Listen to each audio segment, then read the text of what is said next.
नमस्ते साथीहरू, यहाँहरू सबैजनालाई पुनः स्वागत गर्न चाहन्छु यस च्यानलमा। साथीहरू, आजको विषयवस्तुले यहाँहरूलाई भरपूर सूचना दिनेछ भन्ने विश्वास मैले लिएको छु। आउनुहोस् आजको विषय सुरु गरौँ। आजको विषय चाहिँ रहेको छ, यो एउटा वेबसाइट हो। यो वेबसाइट मार्फत चाहिँ हामीले फिनल्यान्डको सिजनल जब र त्यहाँ अन्य अरू पनि जबहरू को भ्याकेन्सी मैले देखेको छु। त्यो विषयमा चाहिँ यहाँहरूलाई सूचना प्रदान गर्नको लागि मैले यो भिडियो चाहिँ तयार गरिरहेको छु। पक्कै पनि यस भिडियोले यहाँहरूलाई सहयोग गर्नेछ भन्ने विश्वास मैले लिएको छु। यसमा चाहिँ खास गरिकन साथीहरू, म यहाँहरूलाई के बताउन गइरहेको छु भने, यो कुनै पनि वेबसाइटहरूमा जति जब भ्याकेन्सीहरू चाहिँ आएको हुन्छ, वैदेशिक रोजगारको लागि विदेशी कामदारहरू भर्ती गर्ने चाहिँ भनेको हुन्छ। खास गरी म आफूले पहिला त्यो वेबसाइटमा गएर इमेल मार्फत अथवा आफैले त्यहाँ एप्लाई गरिसकेपछि त्यसबाट आउने रेस्पोन्स के रहन्छ र त्यही रेस्पोन्सको आधारमा म भिडियो बनाउने गरेको छु मैले। तर आज मैले यस वेबसाइटबाट कुनै पनि रेस्पोन्स आएको र कुनै इमेल गरेको चाहिँ छैन। मैले पनि यो वेबसाइट आज मात्रै देख्दैछु र मैले यहाँ मेल पनि गरेको छैन र मैले आवेदन पनि दिएको छैन। तर मलाई जहाँसम्म लाग्छ, अहिलेसम्म तपाईँहरूले कयौँ भिडियोहरू हेर्नुभयो, अन्य युट्युबरहरूको भिडियो युट्युबमा गएर हेर्नुभयो। मलाई जहाँसम्म लाग्छ त्यहाँ धेरै जबहरूको, धेरै साइटहरू, धेरै देशहरूको जब भ्याकेन्सी भनेर आएको छ। तर त्यसमा मलाई लागे अनुसार चाहिँ अहिलेसम्म कतिपय मान्छेहरू गएको इमेल रिप्लाई आएर अथवा त्यहाँको रोजगारदाताले चाहिँ छनौट गरेर नेपाली कामदारहरूलाई रोजगार दिएको, भिसा दिएको र स्पोन्सर गरेको कुरा चाहिँ अहिलेसम्म मैले चाहिँ सुनेको छैन, यसरी वेबसाइट मार्फत एप्लाई गर्नेहरूको। तर म चाहिँ के भन्छु भने, यसरी एप्लाई गर्दाखेरि भिसा नै लाग्ने, उताबाट रेस्पोन्स आउने भन्ने कुरामा चाहिँ मलाई पनि त्यति धेरै विश्वास चाहिँ छैन, होइन। तैपनि केही सूचना मिलोस्, तैपनि केही भइहाल्छ कि एप्लाई गर्दा के नै फरक पर्छ र भन्ने हिसाबले नै मैले यहाँहरूलाई यो भिडियो चाहिँ सेयर गर्न गइरहेको छु। त्यसैले अब एप्लाई नै नगर्नु भन्दा, होइन, एप्लाई नै नगर्दा त केही पनि आउँदैन। तर एप्लाई गरिसके पछाडि आउँछ कि भन्ने एउटा आशा रहन्छ, होइन। तर त्यति धेरै आशावादी चाहिँ नहुनुहोस्, आउँछ नै भन्ने कुनै ग्यारेन्टी छैन। किनभने जस्तो नेपाल जति पनि विदेशबाट चाहिँ कामदारहरू भर्ती गर्ने भनेको चाहिँ स्किल वर्कर नै हो। जनरल वर्करहरूलाई धेरै गाह्रो छ भिसा पाउनको लागि, त्यहाँबाट हायर गर्दैन, होइन। जनरल वर्करहरूलाई एकदमै चान्सेस कम हुन्छ र स्किल वर्करको लागि नै सबैभन्दा ठुलो कुरा चाहिँ यो हो कि उनीहरूमा स्किल हुन्छ, उनीहरू चाहिँ दक्ष कामदारको रूपमा त्यहाँ काम गर्न जान सक्छ, होइन। त्यस कारणले उनीहरूले चाहिँ सकेसम्म स्किल वर्कर नै खोज्छ, त्यो पनि आइएल्स गरेको, होइन, इङ्ग्लिस राम्रो भएको र सम्बन्धित क्षेत्रमा चाहिँ ऊ एकदमै दक्ष छ भने चाहिँ उसलाई हायर गर्ने सम्भावना बढी हुन्छ। त्यसैले म चाहिँ अब हायर गर्दैन भने पनि एप्लाई किन गर्ने त भन्ने प्रश्न आउन सक्छ। म चाहिँ यहाँहरूलाई के भन्छु भने, मान्छे घोडा चढेपछि लड्छ नि, होइन। यदि ऊ घोडा नै चढेको थिएन भने त लड्दैन। त्यसकारण तपाईँ कुनै पनि कुरामा सहभागी हुनुभएको छ भने पास फेल भन्ने कुरा हुन्छ, तर तपाईँ सहभागी नै हुनुहुन्न भने त तपाईँ न पास हुन्छ न फेल हुन्छ, होइन। त्यसैले कुनै पनि क्षेत्रमा हात हाल्नु नै राम्रो हुन्छ, होइन, तर बुझेर गर्दा राम्रो हुन्छ, सबैभन्दा ठुलो कुरा चाहिँ। त्यसैले अब आजको विषय चाहिँ म यहाँलाई के देखाउँछु भने, job.toitasuomesta FI भन्ने यो वेबसाइट रहेको छ। यो वेबसाइट चाहिँ म यहाँलाई डिस्क्रिप्सनमा पनि राखिदिनेछु। तपाईँले त्यहीँबाट क्लिक गरेर पनि भर्न सक्नुहुन्छ फर्म। र अर्को कुरा म यहाँहरूलाई चाहिँ अलि सजिलो होस् भन्ने हिसाबले ट्रान्सलेट गरेर सकेसम्म नेपालीबाटै देखाउन पनि चाहन्छु। म नेपालीबाटै यहाँ चाहिँ यो वेबसाइट तपाईँहरूलाई देखाउँछु।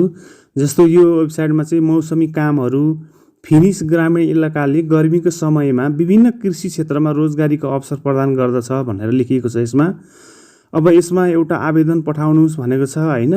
अब यहाँ के भनिरहेको छ भने कृषिमा मौसमी कर्मचारीको आवश्यकता प्राय गर्मी महिना जुनदेखि अगस्तमा हुन्छ। केही काम वसन्त ऋतु र अप्रिल, मे र शरद ऋतु सेप्टेम्बर नोभेम्बरमा उपलब्ध छन्। तर अधिकांश कामहरू गर्मीमा 1-5-2 महिनाको लागि उपलब्ध छन्। तपाईँ विभिन्न उत्पादन लाइनहरूसँग विभिन्न फार्महरूमा काम गर्न सक्नुहुन्छ र यस तरिकाले लामो सिजन पाउन सक्नुहुन्छ। त्यसपछि विभिन्न रोजगारदाताहरूसँग संयुक्त अनुमति आवेदन गर्नु राम्रो विचार हो भनेर यहाँ लेखिएको छ हैन। अब यो चाहिँ सिजनल वर्करको लागि भयो हैन। तर यहाँ अर्को तपाईँ डेरी फार्ममा पनि कामहरू छ हैन। तपाईँले यहाँ गएर चाहिँ जस्तो जागिरहरू भनेको छ यहाँ हैन। यहाँ जागिरहरू भनेको ठाउँमा एकचोटि गएर यहाँ गएर चाहिँ तपाईँले यो जागिरहरू भनेको चाहिँ भ्याकेन्सी यहाँ खुलाइएको छ हैन। यसमा गएर हेर्न सक्नुहुन्छ। पदहरू खोल्नुहोस् भनेर भन्यो हैन। यहाँ चाहिँ यो लोकेसन पनि देखाएको छ म्यापमा। अब यसमा चाहिँ हेर्नुहोस्, यहाँ गाई बस्तु हेरचाह गर्ने भन्यो एउटा हैन। अर्को तपाईँको मौसमी कामहरूको बारेमा थप जानकारी हैन, यसरी यहाँ दिइराखेको छ। यो जस्तो अब हामी यही एउटा जबमा जाउँ, यहाँ 2-3वटा भन्दा जब मैले देखेको छैन। यहाँ चाहिँ एकचोटि हेरौँ है। यो केमा हेरौँ भने कता थियो भर्खर मैले देखेको थिएँ। गाई वस्तु हेर्ने भनेर आएको थियो त भर्खर, कता गयो फेरि।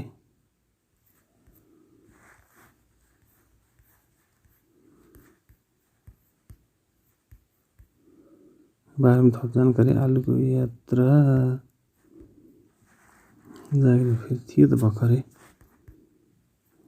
यो इङ्ग्लिसमा आयो हैन। यहाँ हेर्नुहोस् त यो क्याटल,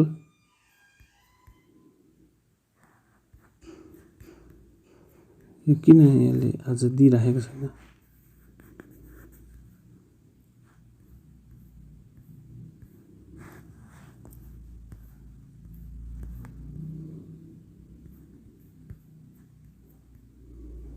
यो यसमा अब जस्तो विदेशी कामदारहरूलाई पनि यसमा चाहिँ आह्वान गरेको छ हैन भर्ती गर्नको लागि। मैले यसमा सरसर्ती एकचोटि हेरेको थिएँ। तपाईँ अब कुन कुन क्षेत्रमा हुनुहुन्छ त्यही क्षेत्रबाट चाहिँ भनेर भनेको छ हैन। जस्तो सिजनल जबमा एकचोटि हेरौँ। म यो सेन्ड इन एप्लिकेसन भनेर आयो यहाँ। तपाईँ यसरी एप्लिकेसन पठाउन सक्नुहुन्छ हैन। अब यो फिनल्यान्डको ल्याङ्ग्वेजमा आएको छ। यसलाई भिजिट द होम पेज। यसले अहिले किन यो साइट राम्रोसँग चलिरहेको छैन जस्तो लाग्यो मलाई। केही एकछिन अगाडि राम्रै चलेको थियो। ओपन जब, यहाँ हेर्नुहोस् त, मैले यसलाई चाहिँ डेस्कटप साइटमा लगेँ र यहाँ चाहिँ देखिरहेको छ कि केही जबहरू देखाइरहेको छ। हेर्नुहोस् त, यहाँ 5-7वटा जब देखाएको छ। जस्तो अब हामी यहाँ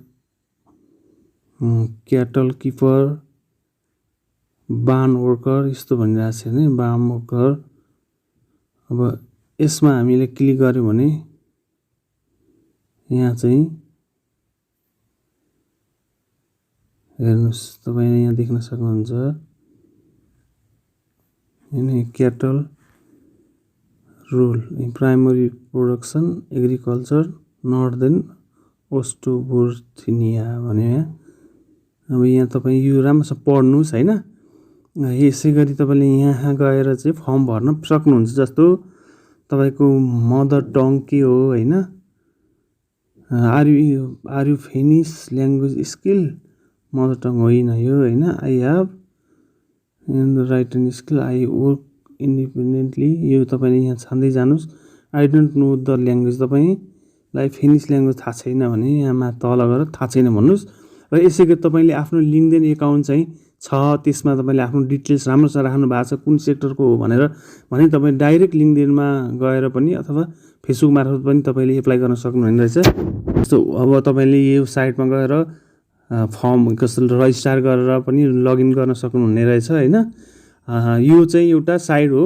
तपाईँले यो फिनल्यान्डको लागि चाहिँ यहाँ गएर आफैले पनि सर्च गर्ने। अब मैले सबै कुरा देखाइनँ, भिडियो लामो बन्ने भएको कारणले गर्दाखेरि एप्लिकेसन कसरी दिने र के जबहरू छ तपाईँ आफैले पनि यहाँ हेर्न सक्नुहुन्छ।